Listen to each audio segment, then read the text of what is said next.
The gas station crouched beneath flickering fluorescent lights, a lonely outpost in a sea of black.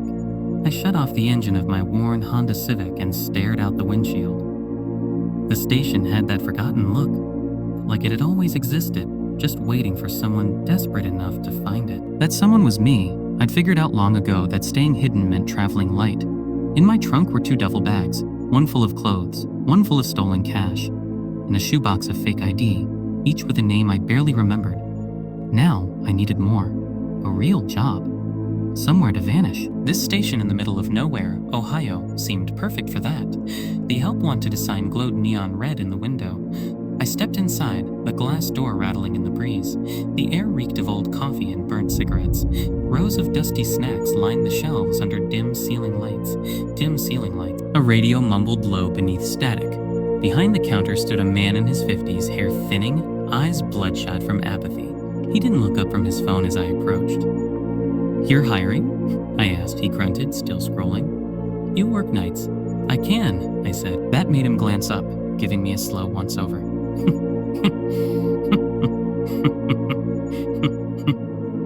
"Yeah," I lied.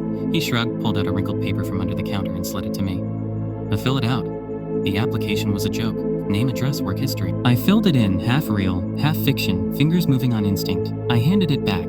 Greg, his tag barely hanging on, nodded without really reading it. "Hey, keep coffee fresh. Don't piss off truckers. Don't steal." I forced a smile. "I got it." He paused, then reached down again, pulling out another sheet. This one was old, yellowed. The ink smeared like it had been handled too often. He set it down. "Rules," he said. I frowned. "What? On Nightshift rules? Follow 'em." I picked up the list and scanned it. Rule 1. Never read a receipt that prints by itself. Burn it. 2. Don't take cash from anyone wearing sunglasses after midnight. 3. If the register clock skips a minute, unplug the printer and look away. 4. If your name prints on a receipt, leave. Don't turn around. I gave a nervous laugh, waiting for him to smile.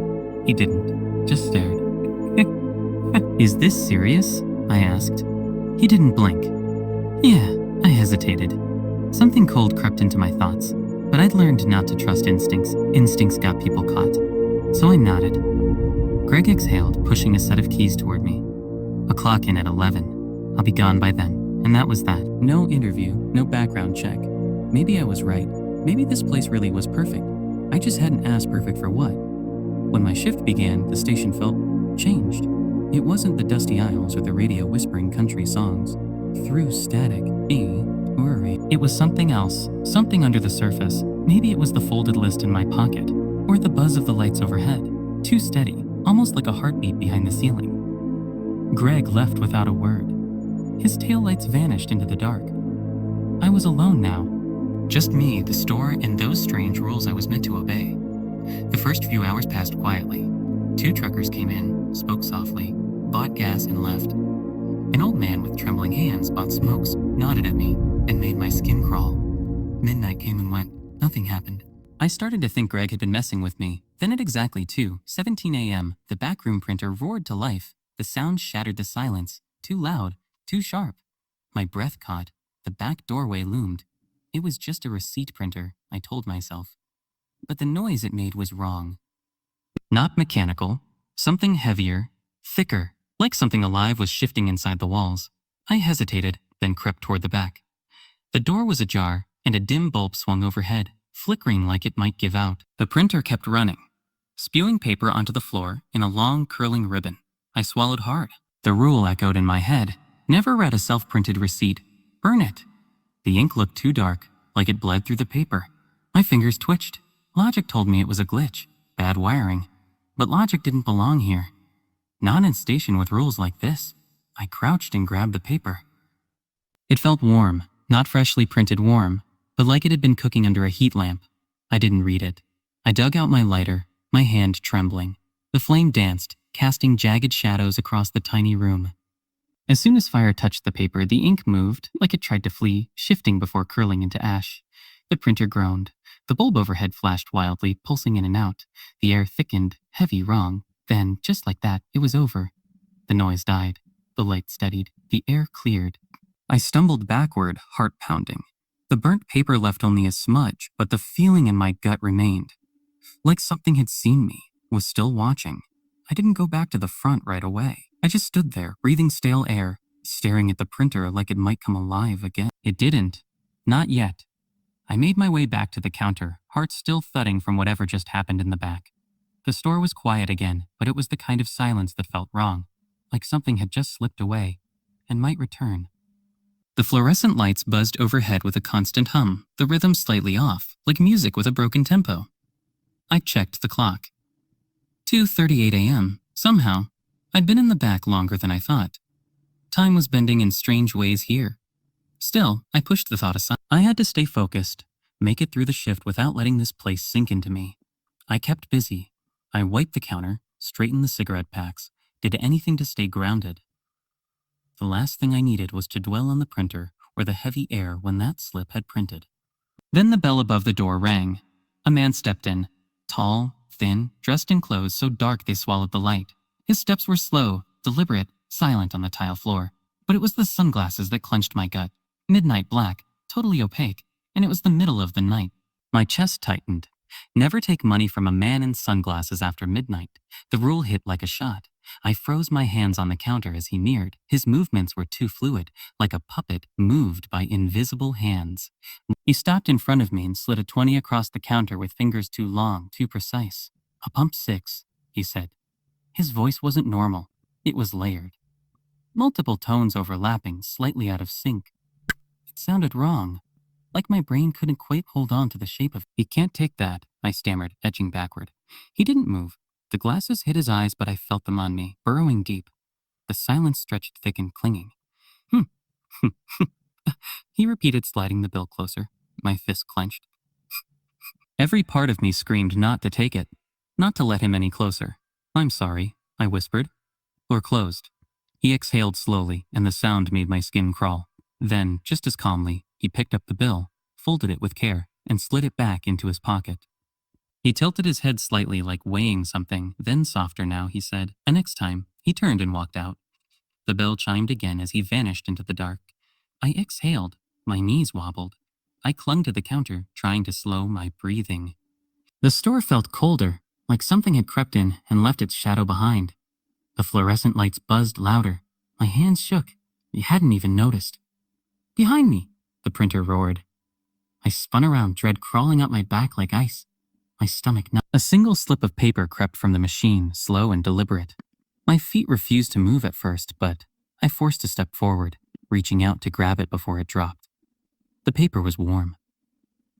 Not fresh from the printer, warm, lamp warm. Like it had been waiting. I didn't want to read it, but my eyes dropped anyway. The words were simple. Direct. "He will be back." I stood there, clutching the receipt, the words burning into my brain. "He will be back." The lights buzzed louder, their glow turning the floor into a canvas of warped shadows. The station felt wrong now. Tilted. Like the whole place had shifted while I wasn't paying attention. My heartbeat still hadn't calmed since the man left. Every instinct begged me to run, to get in my car and drive until the tank ran dry. But I didn't. I had nowhere else to go. I forced my body to move, stuffing the receipt into my pocket as if hiding it made it less real. The register screen flickered, green light blinking like a fading firefly. 2:47 a.m. That felt off. I turned, hugging myself against the unnatural cold. I grabbed the mop from the closet, desperate for anything to focus on. The floor was clean, but I dragged the mop across it anyway, watching the water streak beneath the harsh lights. Routine.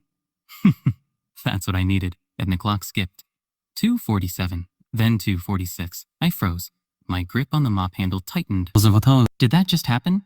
I blinked hard, tried to shake it off. I had to be tired. The screen must have glitched. Old gas station, old tech.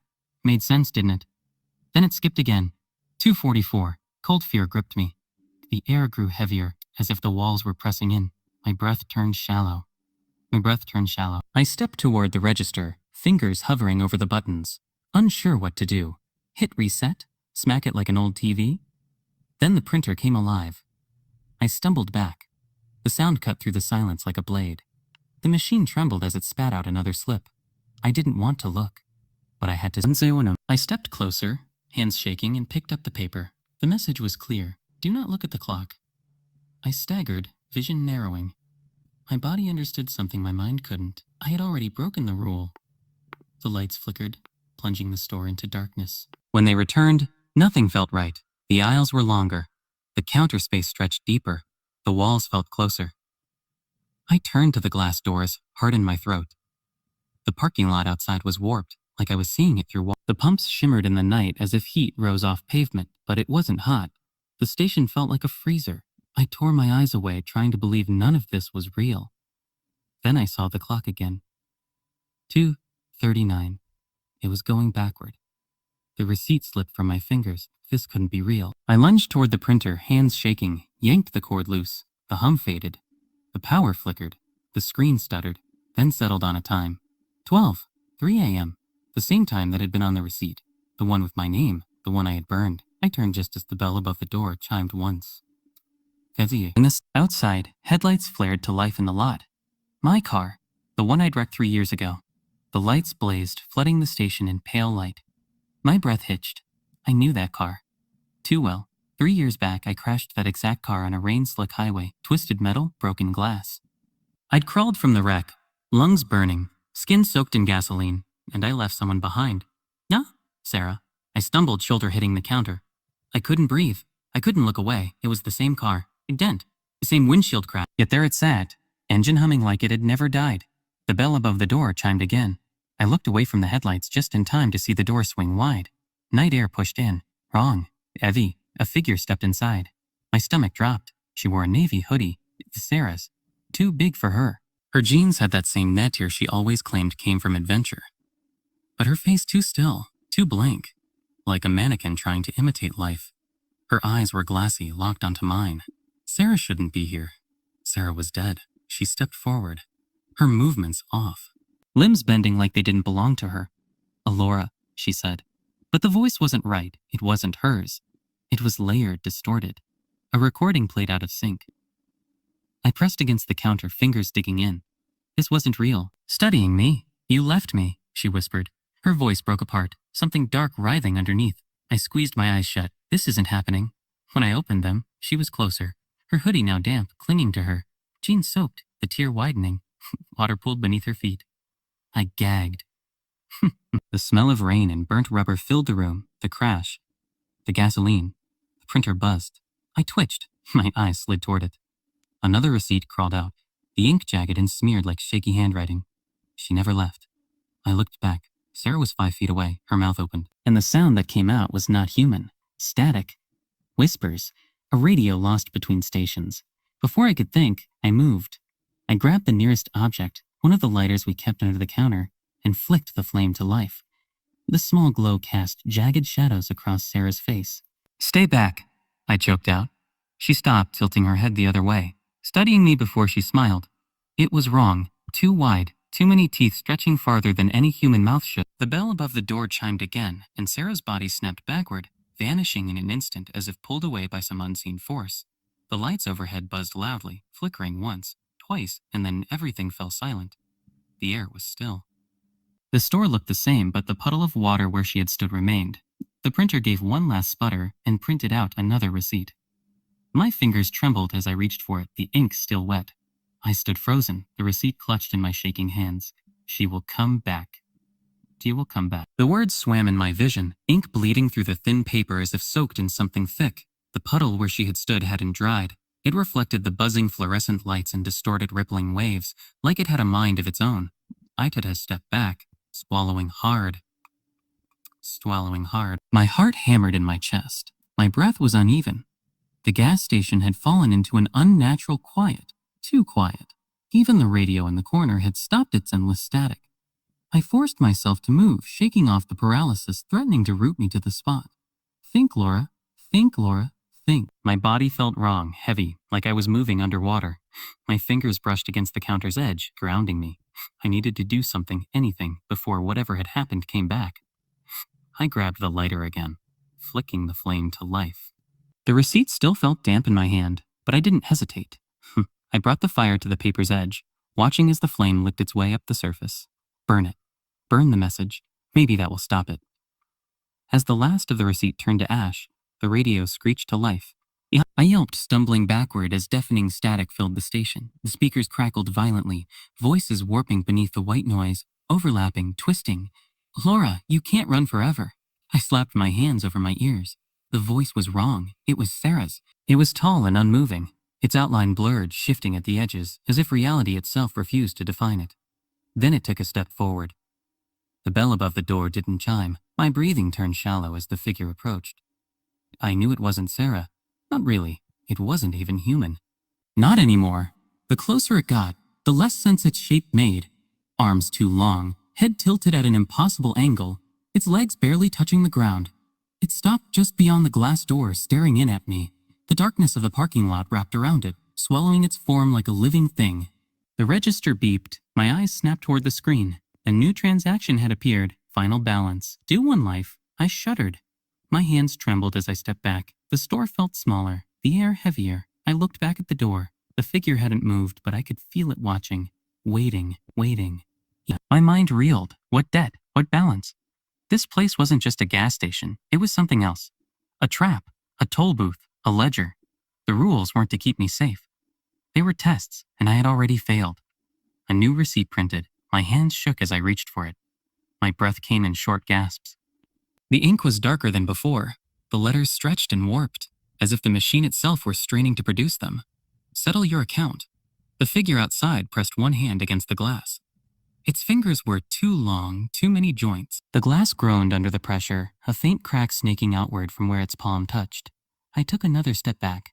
My mind screamed at me to run, but where? Outside, toward it. I reached for the lighter again. The small flame flickered wildly in my unsteady grip. If burning the first receipt had done something, maybe.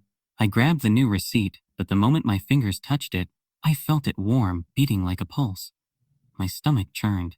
I threw it down and held the lighter close, the flame licking at the edges.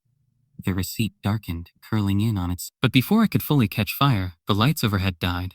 Darkness swallowed everything. In the pitch black, I heard it. The bell above the door finally chiming. Something had stepped inside.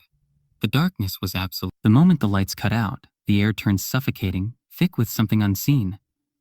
My pulse pounded in my ears, drowning out everything except the echo of that final damning sound. The bell above the door. Something had entered.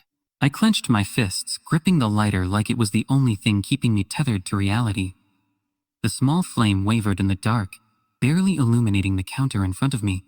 My breath came in shallow gasps. My entire body screamed at me to run, but I didn't because I knew it was still watching. A heavy silence pressed in from all sides, stretching out into eternity. The darkness swallowed the gas station whole, erasing everything except the flickering light in my hand. Then, finally, I heard it. A step. Not a normal footstep. No shuffle of fabric. No scuff of rubber against tile. Just the sound of something shifting weight, slow and deliberate, as if testing the ground beneath it. I swallowed hard, forcing myself to keep breathing, then another step closer. This time much closer. I gripped the lighter tighter, my knuckles whitening around the metal casing. My eyes darted toward the register, hoping for some sort of guidance. A new rule, another cryptic message. But the screen was dead, blank, like the station itself had stopped breathing. Then a voice spoke, low, hollow, not human. Why do you think you were brought here? The sound slithered across the room, pressing against my skull like a whisper spoken directly into my brain. My fingers trembled. The flame flickered wildly as the lighter threatened to slip from my grip. I tried to speak, but my throat closed up. My body refused to obey. Another step right in front of me. You have taken and taken. You never thought there would be a cost. Hearing my name in that voice sent a fresh wave of terror through my body. My mind reeled. It knew me. I forced myself to lift my head, squinting into the darkness, but the thing in front of me was nothing but a void. Something not meant to be seen by human eyes. Then the lighter sputtered. No. I shook it violently, trying to keep the flame alive, but it was already dimming, struggling against the suffocating dark.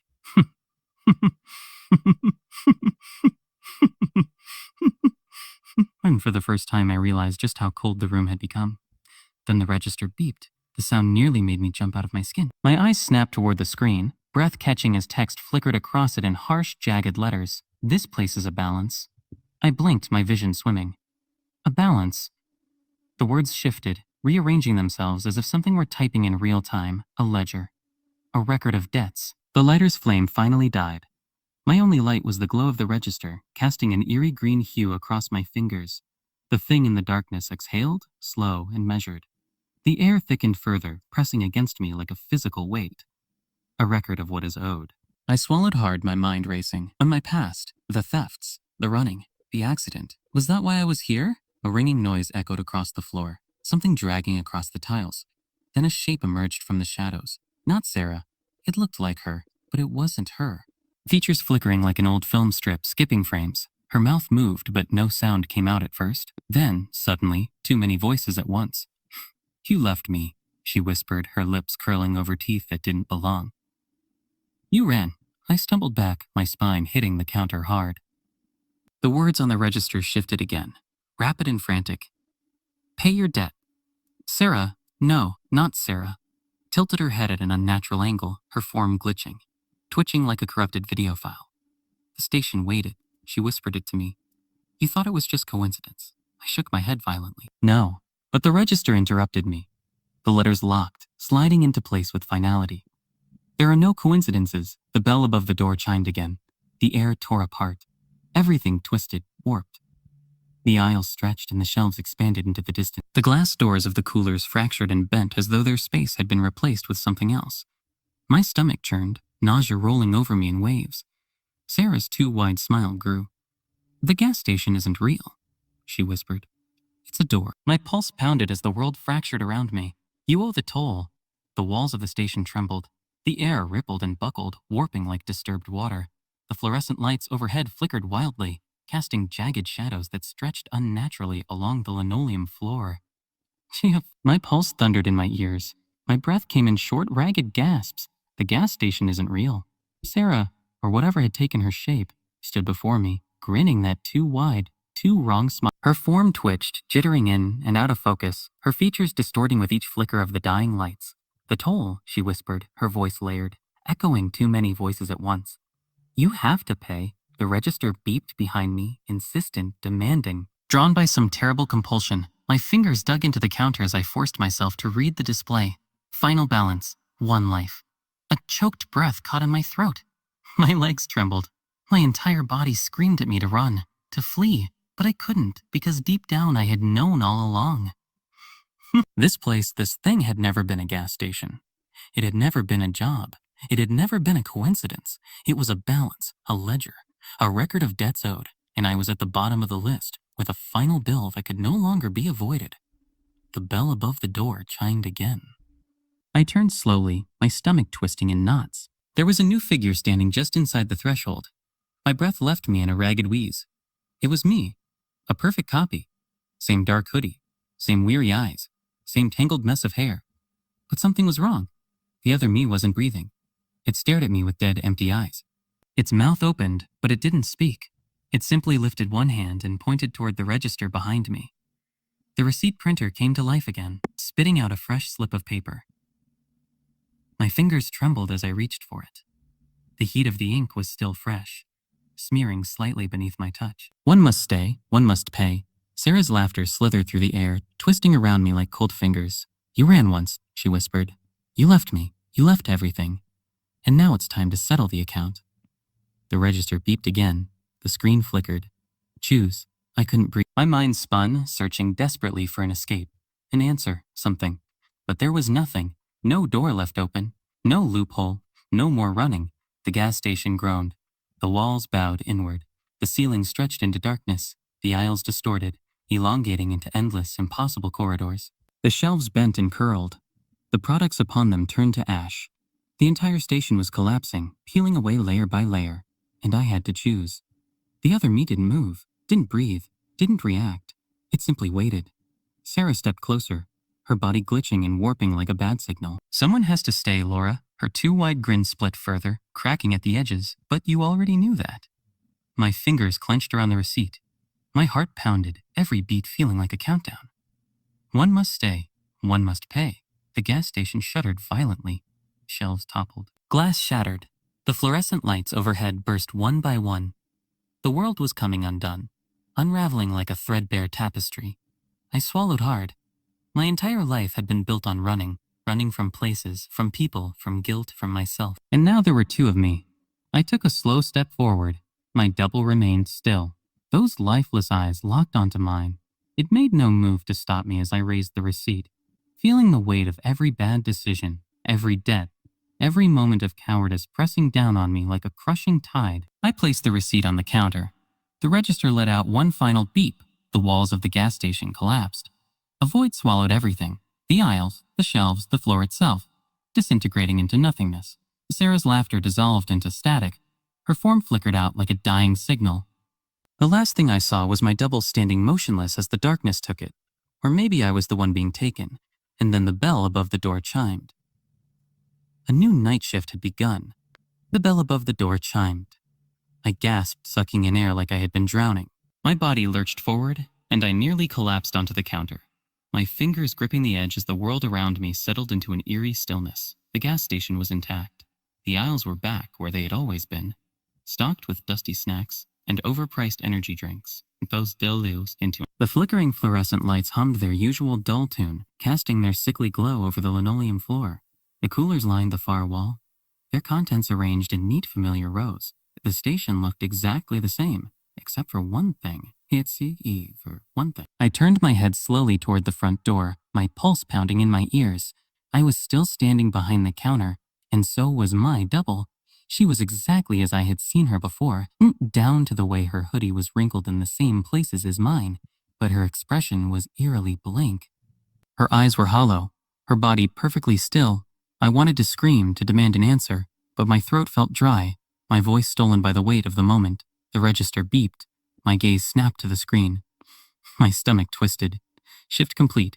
I exhaled shakily. That was it. The ledger had been balanced. The debt settled. Then why was she still here? I turned back toward her, toward me, and found her staring back. Her lips twitched into something almost like a smirk. Then, without a sound, she stepped back from the counter and turned, walking toward the front door. My breath caught in my throat as she reached for the handle. No. Wait, the bell chimed again, and she was gone. A rush of cold air swept through the store as the door swung shut behind her. I stumbled forward, pressing my palms against the glass. My eyes searched frantically for any sign of her outside, but the parking lot was empty. No car, no headlights. Just the dark expanse of asphalt stretching endlessly under the dim glow of the streetlights. I swallowed hard, pressing a hand against my chest to steady my breathing. My reflection stared back at me in the glass. Just me. No double. No other version of myself lingering just outside the door. I was alone, but something was wrong. I could feel it. I turned back toward the counter, my eyes darting across the gas station, scanning for anything at all that seemed out of place. But everything looked the same, until I saw the receipt. It sat on the counter just beside the register, curled slightly at the edges as if it had been there for hours. My fingers trembled as I reached for it. The paper warmed to the touch. The ink slightly smudged. New shift begins. 3 a.m. I frowned. The clock on the register read 11:47 p.m. The station was supposed to close in 15 minutes. I glanced toward the door again, expecting, hoping, that my double would reappear. That maybe this was just some cruel joke, some lingering effect of whatever nightmare I had just endured. But the door remained closed. The parking lot remained empty. And then the lights flickered. A shudder ran down my spine as the overhead fluorescents buzzed, dimming for a fraction of a second before returning to their normal eerie glow. The register let out another beep. I turned back to it slowly, my breath catching as a second receipt curled out of the printer. I didn't want to read it. I had to read it. My eyes darted across the ink words, my pulse pounding with every letter that solidified on the paper. Employee record updated. Name, Laura.